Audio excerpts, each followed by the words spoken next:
However, this is a yearly thing this time of the year. Yes. And we've got a lot of great stuff to go over with you guys today. And this is a time of the year where it's about that time where we can start to get a somewhat decent handle on what the fall is going to have this year for hurricane season. Yeah, and this is also when a lot of tropical information does start to get put out, whether it's reviewing last season, taking a look ahead to this season, usually just before, a couple months before hurricane season really gets into its full swing of preparing and really talking about it daily.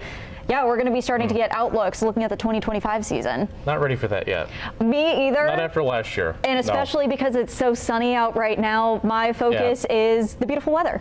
How long I'm going to spend at the beach this weekend. That's what's on my list, not how many batteries I've got. But in all seriousness, it's never too early to prepare. That's true. And when the weather's quiet is actually the best time to prepare, not when there's a rush to the week before a storm's coming. But we'll get into all of that. But so Laurel and I, especially Laurel, spent a lot of time getting all of these graphics and material ready for you. We've got a lot to go over. Before we give you the big headlines of today, which is the numbers release, just want to remind you we're on Facebook. We're on YouTube.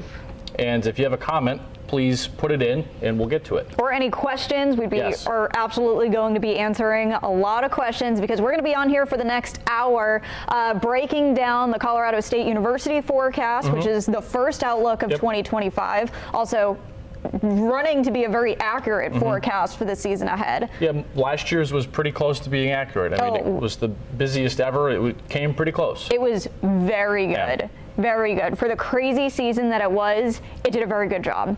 So let's get right into it real quick because we've actually got an interview with someone from Colorado State in a few minutes. Yes, we do. So let's just show you real quick the numbers from today. So what's average in any given hurricane season in the Atlantic Basin. So the numbers are different in the Pacific. And remember, when we say Atlantic Basin, we or any meteorologist, that's the Atlantic Ocean, that's the Caribbean, and the Gulf all put together. 14 storms, 7 hurricanes, and 3 majors. That is the historical average. Now, Laurel, this year, the numbers are above average, what they came out with this morning. Yes, so above average ever so slightly. It is looking like an above normal activity season, but not as active as what we saw last year. And in 2024, for the 41st annual outlook for tropical season, that was the busiest outlook that Colorado State University has ever issued in their now 42 years of putting out this forecast. Now, one thing that you don't see on this graphic, we'll get into the nitty-gritty after our interview coming up in a few minutes. This does not insinuate anything about landfalls. This, I find, is a very big question that many people have, and I always base a lot of my opinions off my mom because if she's asking, I know many other people are asking. No, this doesn't say anything about where things may make landfall, so don't look at that and say, oh, there's 9 hurricanes or just 2 more, so 7 of them are going to hit the U.S. There's nothing in this. Yeah, there's areas that are favored, but those raw numbers don't mean anything. They could all be out to sea for we know. You're right. This is talking about the Atlantic Basin as a whole. So this is the entire Atlantic Ocean, including the Caribbean and the Gulf. This is talking about, the entire Atlantic is what this is focusing on. So again, 17 named storms, 9 hurricanes, 4 major hurricanes being a Category 3 or above. And we've got a couple of highlights for you. We want to show you here real quick of what we're going to be talking about with you over the next about 50 minutes. So first thing is the outlook that came out this morning from the folks at Colorado State. We'll go through what they have to say and our opinion of it here and some more locally geared impacts of the forecast. Also, what we can expect, each year, Laurel, there's some wrinkles and nuances in every forecast, and obviously we look forward to taking your questions. Yeah, of course. And again, if you're just joining us on Facebook, if you see us live on YouTube, please feel free to write in your questions. We're going to have plenty of time to go through those and answer them as we're kind of continuing to break down what this report and outlook kind of has to offer. But the countdown's on. 59 days until June 1st. It's going to come fast. It is, and I'm bracing for it. Because I know those next couple of months from June 1st to November 30th, I feel like it's going to go very slow. So it's always the part we don't want to go slow goes the slowest. True, That's how it always is. But we're enjoying the beautiful weather right now, but definitely putting in the back of your mind that hurricane season is on the way. So things are going to be busy this year, but not quite as prolific as last year. Yes. And there's a lot that goes into these forecasts. They're not just, picked willy-nilly. it would actually amaze you. They do so much work putting this. It's so in depth what they're looking at on a global basis to come up with these numbers. No, you're absolutely right. There's a lot of research, lots of forecasting, and lots of nitty-gritty meteorology that's even way above my head that goes into making this outlook. And what's better to find out what actually goes into this forecast than actually talking to one of the team members that does help out with putting this outlook together. And I believe now we're joined by Angeli Jimenez. So I believe I spoke to you last year. I think you did with Brooks Gardner ourselves. So it's nice to see our yearly tradition starting underway. First, thank you for joining us. I know you probably have a lot of interviews, and everybody on your team gets bombarded with interviews. So we appreciate you taking a few minutes of your afternoon there to talk with us. Thank you for having me. It's always a pleasure to speak with you. So the release came out this morning, and let me just start with the obvious question. Why not as busy as last year? Yeah, definitely this year we have some mixed signals, especially with the ENSO part, because we're transitioning from a weak La Nina to a neutral state, potentially for the peak part of the hurricane season, which is from August until October. And last year we were sure that we were going to have La Nina, which is favorable for hurricane development in the Atlantic. And Angeli, last year was a crazy outlook. That was the busiest outlook that Colorado State University has ever issued. So let's actually get into more of the technical part. What are some of the big overreaching things that you look at in order to put this outlook together? Yeah. So we take a look at some statistical and dynamical models. So we do look at some Canadian models, the European models, some American models. We also take a look into current conditions such as the SSTs and the ENSO state, which is what I was mentioning earlier. In addition to that, we also take a look at climatology and the analog years that we compare it with, because that is history that tells us like some similarities that we can be seeing, comparing this year with some past years. Now, I've got a couple of questions for you, and one I was going to ask you this last, but it just popped at the top of my brain because of what happened last night in the Midwest. And I'm asking you this because I was asked this by even somebody in the grocery store a few days ago here in Lake Mary, Florida. Is there any correlation between spring severe weather and hurricane season? Because I didn't realize, a lot of people probably are thinking, it's a really good point. Because I think some people might think the tornado season is prolific right now. Does that mean the hurricane season is also going to follow suit, or is there no tie whatsoever? I have not read some literature on that and don't know if there is any research regarding and comparing those two factors. But what I do know is that it is very different, since all the severe weather that we're seeing in the Midwest is on land, and the hurricane season is mostly fueled up by the sea surface temperatures over the ocean. So hurricanes do form over the ocean, not over land. And something that can be a factor, a common factor that we could be studying further to be able to answer that question is like the steering winds and all the global circulation. That is something that can be affecting, but at this point in time, we don't know. All right, so that was great. And yeah, definitely we're seeing severe weather across the Midwest right now.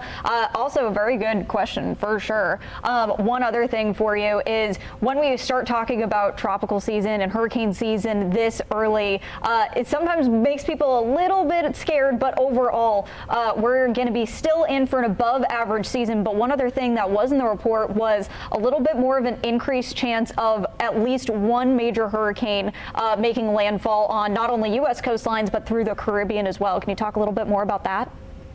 For sure, we have seen that climate change has been a big factor. And due to climate change, we're seeing increased sea surface temperatures.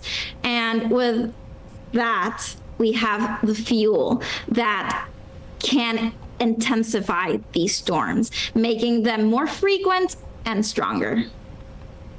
Now, is there one thing in particular you wish that got more attention in the coverage and in the news about this release that does not?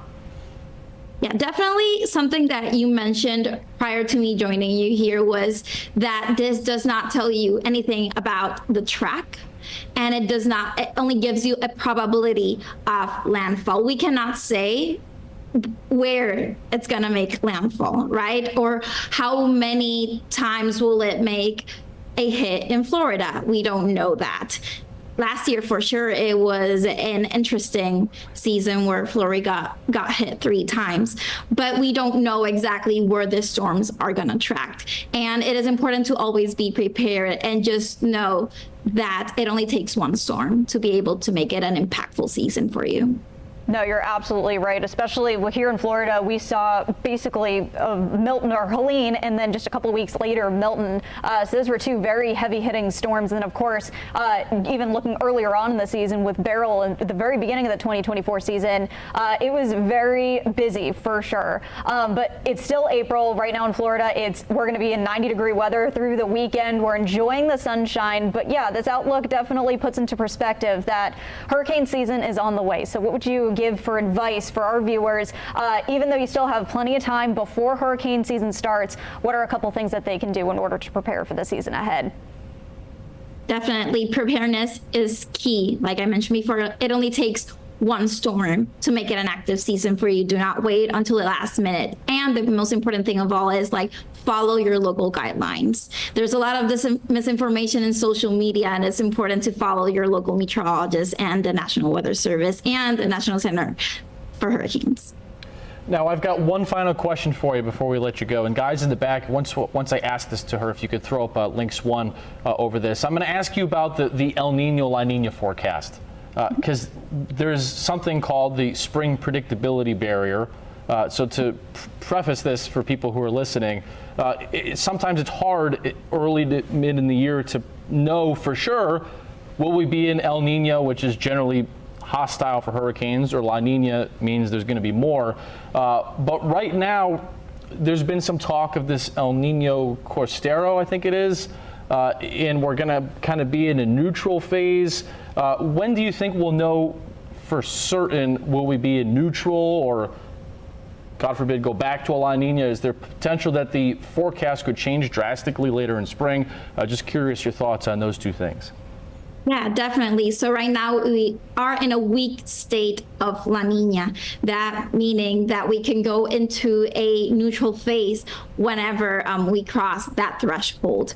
But if we were going to have El Nino, there's only a 13% chance that we will have an El Nino phase, which is right now something that we're not looking into.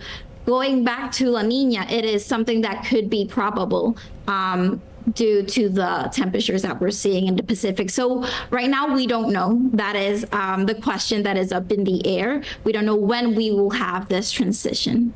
So there is some potential that later in spring there could be an unexpected change in the modeling for, oh, hey, we're going to go back down to La Nina. The forecast from CSU could increase, or we're going to trend more towards El Nino. The numbers could decrease. That's possible for people to know?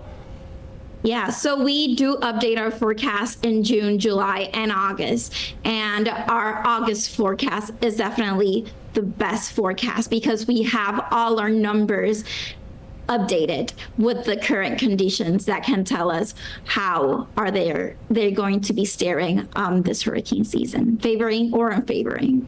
Angeli Jimenez, thank you so much for your time. We appreciate it. Thank you again for allowing us to ask you these questions about the CSU forecast and picking your brain a little bit, being one of the team members that created this outlook. Well, I would just say it's a tremendous honor to be part of it. I was the first Puerto Rican to join the team in 2022. And after that, it has been great translations in Spanish to be able to help the Spanish population and help everybody that needs it. It's just a tremendous honor. Thank you so much for your hard work. And again, thank you so much for your time talking with us for a little bit so we could get a little bit more of the behind the scenes information of what goes into an outlook. Thank you so much, Angeli, again. Thank you. All right, we are going to take a quick break. so we can regroup a little bit, Yep. and then it's time for us to get into the nitty-gritty. We'll roll up our, well, not actually roll up the sleeves, but yeah, we'll get into everything that you need to know. We'll be back in 2 minutes.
Welcome back, everybody. Meteorologist Laurel Blanchard and Noah Bergren here. We've got much more to talk about the hurricane season.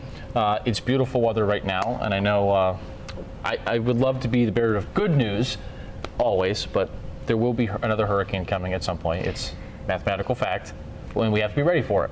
Yeah, you're right. Yes. But Outlook kind of just gives us a little bit of a window of what we can expect, and even though we're enjoying the beautiful weather that we have out there right now, believe me, I promise we are enjoying that beautiful weather. It is something to think about. 59 days out. It's going to come fast. It always does this time of the year. It does. It does. And we have YouTube and Facebook going with our Fox Local stream. Yes. So we want to hear your questions. And we'll have plenty of time to answer those questions in a little bit. And we'll probably answer a few of those Absolutely. after you break down kind of what patterns we're seeing to possibly influence what the CSU Outlook actually had to offer this year. Certainly. So there's a couple of years that are similar to this year. I'm going to break those down for you now at the wall, then I'll come back and join Laurel, and she's going to explain to you more visually about what La Nina is and what El Nino does to hurricane season. So a couple of things for this year. First, we're at the point of the year where predicting hurricane season has gotten 10 times better than it was 10 years ago. In 1990, 2000, it was really difficult to know. And the reason for that is our models have gotten really good at doing what we call running analogs. An analog is that we take the current state of the atmosphere, or in this case, the expected state of the atmosphere. So like right now, when they release the forecast, they being Colorado State, they are looking at models that are specifically geared and engineered to run 3 to 6 months out. And those models 10 years ago either didn't exist or were not good at all. They weren't accurate. We're taking what the expected state of the atmosphere is looking like in August and September, and an analog calculation is saying, here's what the atmosphere is going to look like over North America. Go compare that to other years that have occurred and tell us what happened. And we assign what's called a Breyer score to that. If you remember from statistics class, maybe in high school or something, if you took stats, a Breyer score just means that if something is completely identical, it gets a number. It's perfectly the same. And if it's closer to 0 or 1, that means it's not alike at all, or it's perfectly identical. And all of these 6 years that are here are very close to being identical. There's none that are ever going to be truly identical, but these are 6 of the closest years to what the atmosphere over North America is probably going to look like in a few months from now. And those are 1996, 1999, 2006, 2008, 2011, 2017. Now, it also just happens that most of these years were the cool side of neutral or transition years out of La Nina or out of El Nino. Now, here's what happened in all of those years. Now, the first thing I think I want to make mention here is that all of them had major hurricanes. Now, none of them were over 20 storms. Generally, hyperactivity, like last year, that's over 20 named storms. So none of these years produced hyperactivity. Now, we don't have to go back very far to disprove that. In 2020, I remember doing something like this, very similar. I was doing a live stream on the news where we were talking about the hurricane season outlook. And if you remember 2020, I'll catch you up, the forecast was not for what happened in 2020. In fact, it was, I think, in the high teens for 2020. It ended up being like 30 named storms. My point is, just because all of these are in this range does not mean that this year can't randomly be hyperactive still. It doesn't mean it can't. You don't have to go back long to see that that's how that happened. So 13, 12, 10, 16, 19, 17 named storms. You use the past to predict the future. While it's not perfect, it's a pretty good proxy for that. There's going to be somewhere around a baker's dozen named storms, somewhere in the neighborhood of 6 to 8 hurricanes, and somewhere around 4-ish major hurricanes. Now, some of these years have a couple of other nuances in them. Let me show you the forecast. We just showed this over Angeli when we talked to her from Colorado State. So long story short, Laurel's going to go into you visually what El Nino and La Nina are, but they influence the weather over North America. Like right now, the reason why the tornadoes are in the headlines in the U.S. is because we're in La Nina still. La Nina right now in Florida is also impacting us because we're in drought. La Nina and El Nino impact different parts of the world in different ways during different times of the year. In Florida, in winter and spring, it's dry and it's hot. Just look out your window, we're seeing that.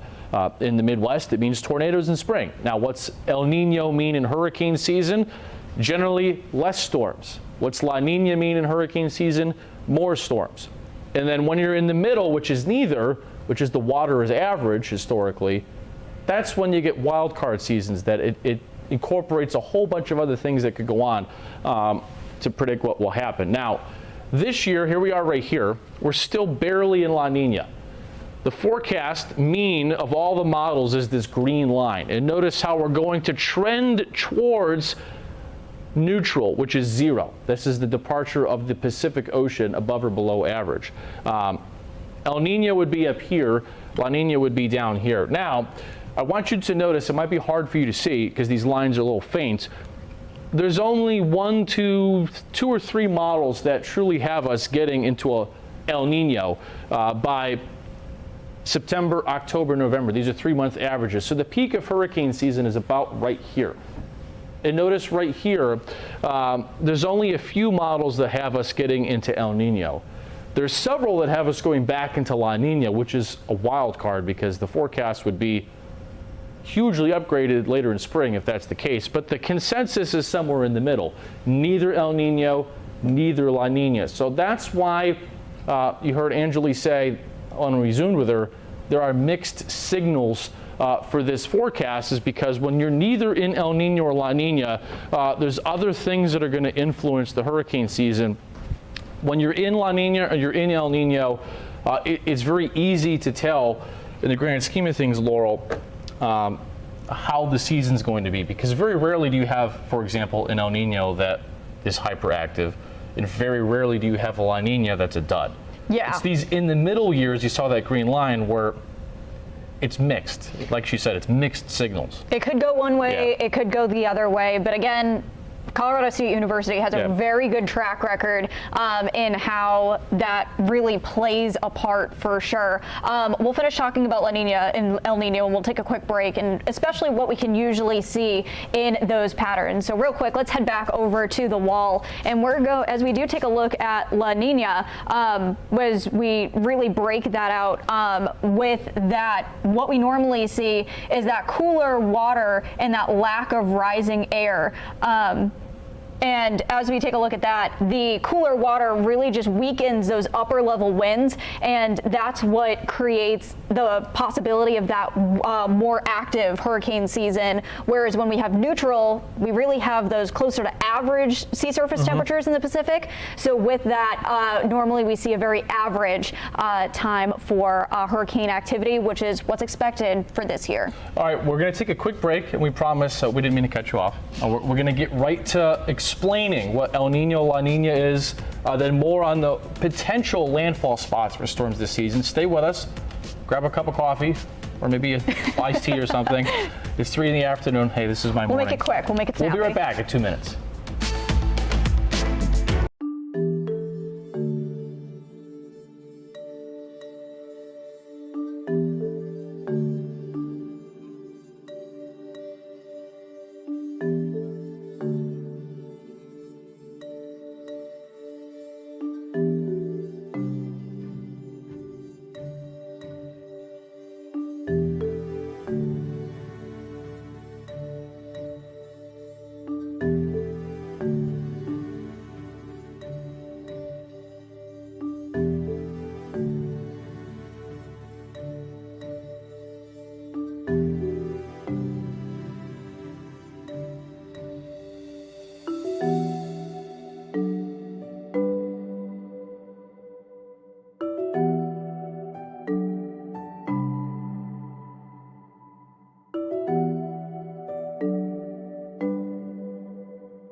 Welcome back, everybody. Laurel, Blanchard, and Noah Bergren here with you on what is an awesome early July day. Change that. It's July and April. That's what we're dealing with right now.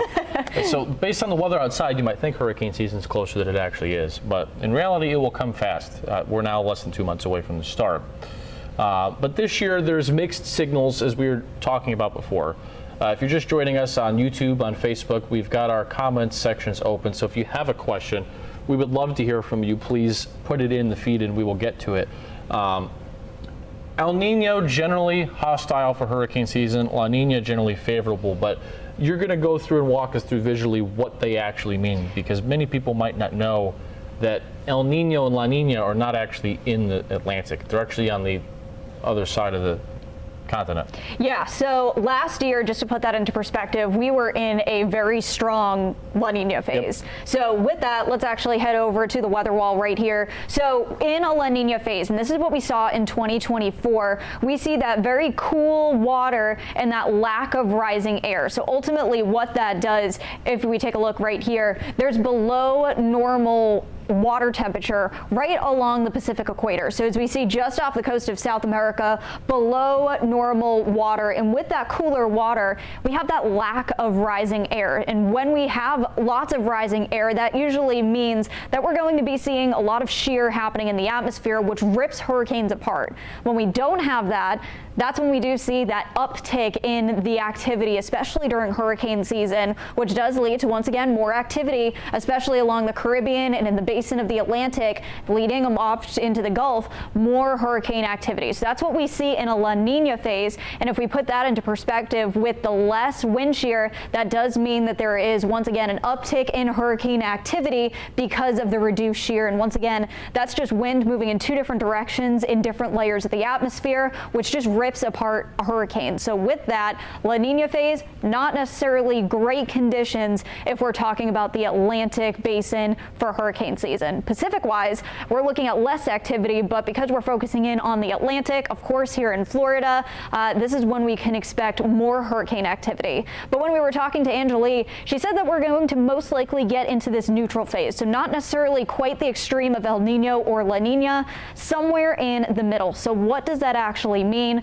We see those ocean temperatures right around average, could be a couple degrees above, could be a couple degrees below, just along the Pacific equator. So with that, we're looking at near normal temperatures, which has a normal pattern for the trade winds, which leads to average hurricane season activity expected. But in this case, with what we see during the Colorado State University outlook that we got earlier this morning, it's near average. However, we could see that possibility of a couple degrees cooler, which puts in that little bit of a La Nina effect, and we could see just a little bit more of above average than normal activity, especially in the Atlantic basin. So that's ultimately what we can expect, and a little bit more of a breakdown of what actually is La Nina versus neutral of what we were talking about with the Colorado State University outlook of what we got today, and the interview of what we just did with Angelique from Colorado State University on that outlook team. We're going to take a quick break and then get into the numbers of landfall totals and what we could possibly expect for the probability of landfall looking ahead to the 2025 hurricane season. We'll be right back.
Welcome back, everybody. It's 3:39 almost on the dial on a Thursday afternoon, the 3rd of April. Welcome to April, by the way.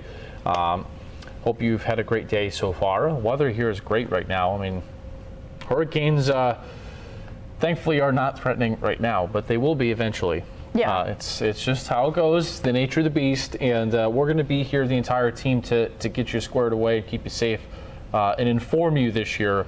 We know there's a lot of sources for weather out there nowadays, especially online and on social. We appreciate that you trust us and look forward to serving you during this upcoming hurricane season. So, Laurel, a question I feel like probably is most, if we did a little family feud and polled most people, I feel like number one survey answer would be, tell me where the storms are going to hit this year. I feel like that's probably, if we asked 1,000 people, the majority would ask that. Exactly, and Yeah. we're actually getting a couple of questions in here. Mira Patel, you're in Tampa. We're going to answer that question or give you at least a probability of what to expect coming up in just a second. There was a couple of people actually watching from Tampa asking if we could focus in on that and asking about what is the potential for landfall and seeing a major hurricane make landfall in the 2025 season, and that was covered in the Colorado State University Outlook that was released earlier on today. And let's take a look at it, because actually you've put together a wonderful graphic here that shows that probability. And Laurel, there are parts of this map that are but lacking in landfalls over the last 30 years. We'll come back to that in a second, but walk us through what you got here for the probabilities on the eastern seaboard. Yeah, for sure. So this is just a probability of the entire coast overall, and then just focusing in on the east coast and then on the Gulf Coast. So right now, according to the Colorado State University Outlook that was released earlier on today, there is a 51% chance of at least one major hurricane hitting somewhere along the U.S. coastline. So again, that is including the entire Gulf Coast, entire East Coast, all the way up to Maine. 51% chance, and again, that's a little bit above, and this was one of the main takeaways, that there's an increased chance of at least one major hurricane making a U.S. landfall, and this is the average. So from 1880 to 2020, there was a 43% chance on average, and we're looking at a 51% chance heading into the 2025 season. Now, it's worth noting, before we go on to these other two numbers, that Laurel, the east coast of Florida right here, then also the Carolinas and New England. You and I are both from New England. That's an interesting, I'm going to try to cover this in our hurricane special this year. There's a lot of interesting ties to the east coast of Florida in New England. But if you are not aware, I'm sure most are, the east coast of Florida has not had a hurricane come in since 2000. Yes, we had Nicole a few years ago, but outside of Nicole, it hasn't been since 2004, and even since that 04, it was 92 with Andrew. It's been in a huge lull statistically for a long time. There's been a lot of storms hitting the West Coast and the Big Bend, but not from the East Coast. That's an interesting thing to monitor, is it's been a long time since we've had storms come in and hit Florida from the east. We've kind of been in like a 30-year period where it's been really quiet compared to historical norms. Yeah, and of course, just focusing in on last year didn't help because, of course, we had two heavy hitters, Helene, Milton, impact the west coast of Florida. Right. But getting back to the outlook that was, again, just released this morning by Colorado State University, the percentage or the probability of at least one major hurricane making landfall along the U.S. East Coast. And again, this, according to the report, encompasses all the way up to Maine, all the way down through Florida, and all the way through the Florida Panhandle. That's what the report was more focusing in on, including all of Florida in this 26% chance right here of a major hurricane making landfall along the U.S. East Coast. And again, a little bit above average, same thing. And this is kind of like the running takeaway from this outlook of what we were seeing right here. Again, above average. So the average from 1880 to 2020, 21% chance, and we're going to be upping that a little bit, now looking at a 26% chance of seeing that landfall somewhere along the East Coast, and that does include Florida. Now, you want to walk us through a little bit here.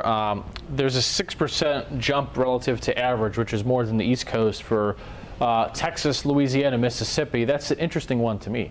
Yeah, so more focusing in on the Gulf Coast on this one. This is looking at a 33% chance, and that includes, again, the Gulf Coast of Texas, Louisiana, Mississippi, Alabama, right there. The average from 1880 to 2020, 27%. Now looking at a 33% chance of seeing a major hurricane make landfall in here. And I think Beryl actually has a lot to do with it. Beryl being the earliest Category 5 hurricane in a season that definitely set a lot of records for sure and impacted areas greatly along the Texas coastline. I think that definitely has something to do with the increase of what we're seeing, especially impacting on the Gulf Coast. But again, going back to your viewer comments, if you do have any comments, questions, concerns, please definitely write in on Facebook, on YouTube. And we saw a couple of folks writing in from Tampa asking about that. And this, again, the probability of seeing that landfall on the East Coast, all of Florida, Tampa, the East Coast, the West Coast, the Panhandle, looking at a 26% chance of seeing a major hurricane make landfall along Florida shorelines. Now, we have more stats, too, not just from the East Coast and Florida. I do believe we've got the Caribbean here included, which this is nearly 10% above average for a hit this year. That really catches my attention. Yeah, for sure. And we did see a couple of hurricanes track through last season completely through the Caribbean. And I think that's going to be, once again, a trend that we're going to see this year. And this reflects it for sure.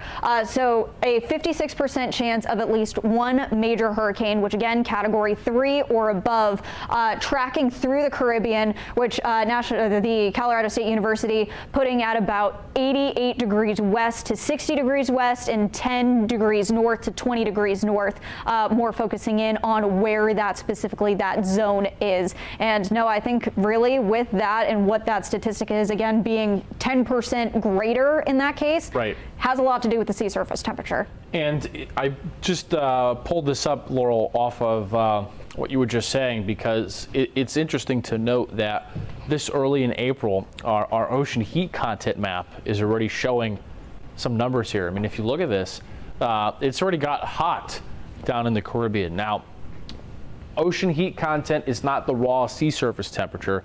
Sea surface temperature is, you just stick a probe in the top of the water like a meat thermometer, doink, and then read it, that's the temperature.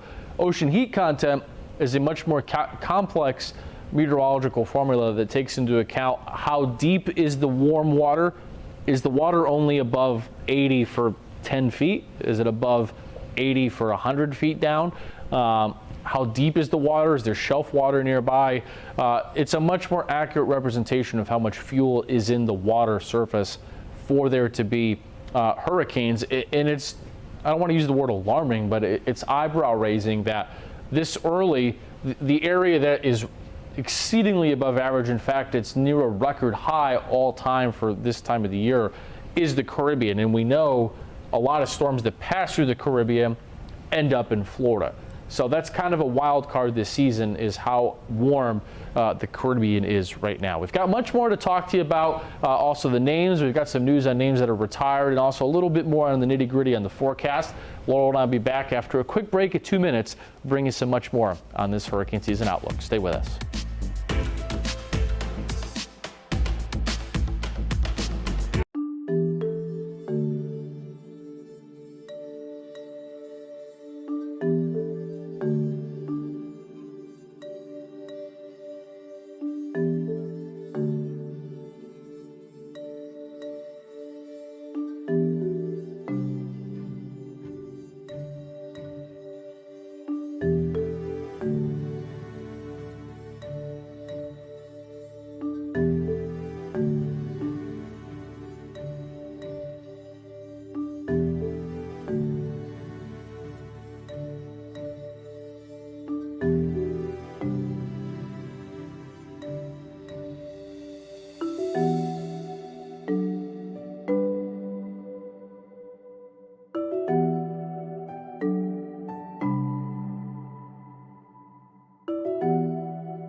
.49 and 13 seconds on the 3rd of April, 2025. Laurel and myself back with you.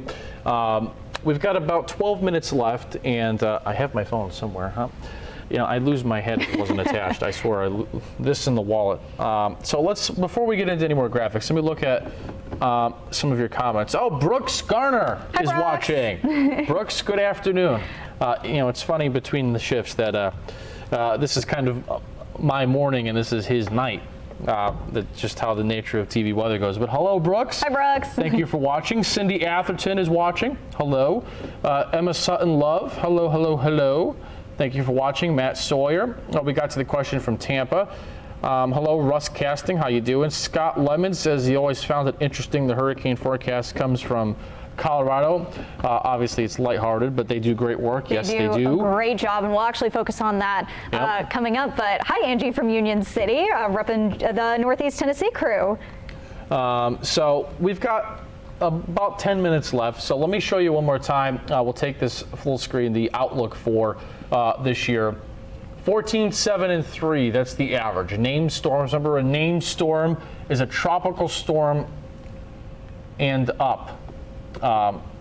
Generally, it's tropical storm and up, but tropical depressions, we don't factor that in. I want to make that distinction. So a tropical depression, which there could be a zillion of, do not get counted in these numbers. 7 hurricanes, which is 75 mile an hour and up, and 3 major hurricanes. Now, a quick reminder of what the Saffir-Simpson wind scale is, because oftentimes we lose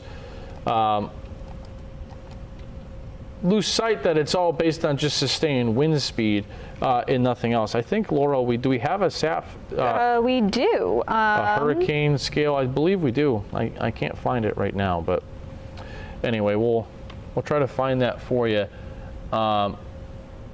later. Anyways, so long story short, hurricanes are 75 plus miles an hour in the sustained wind, and the forecast this year is for 17, 9, and 4.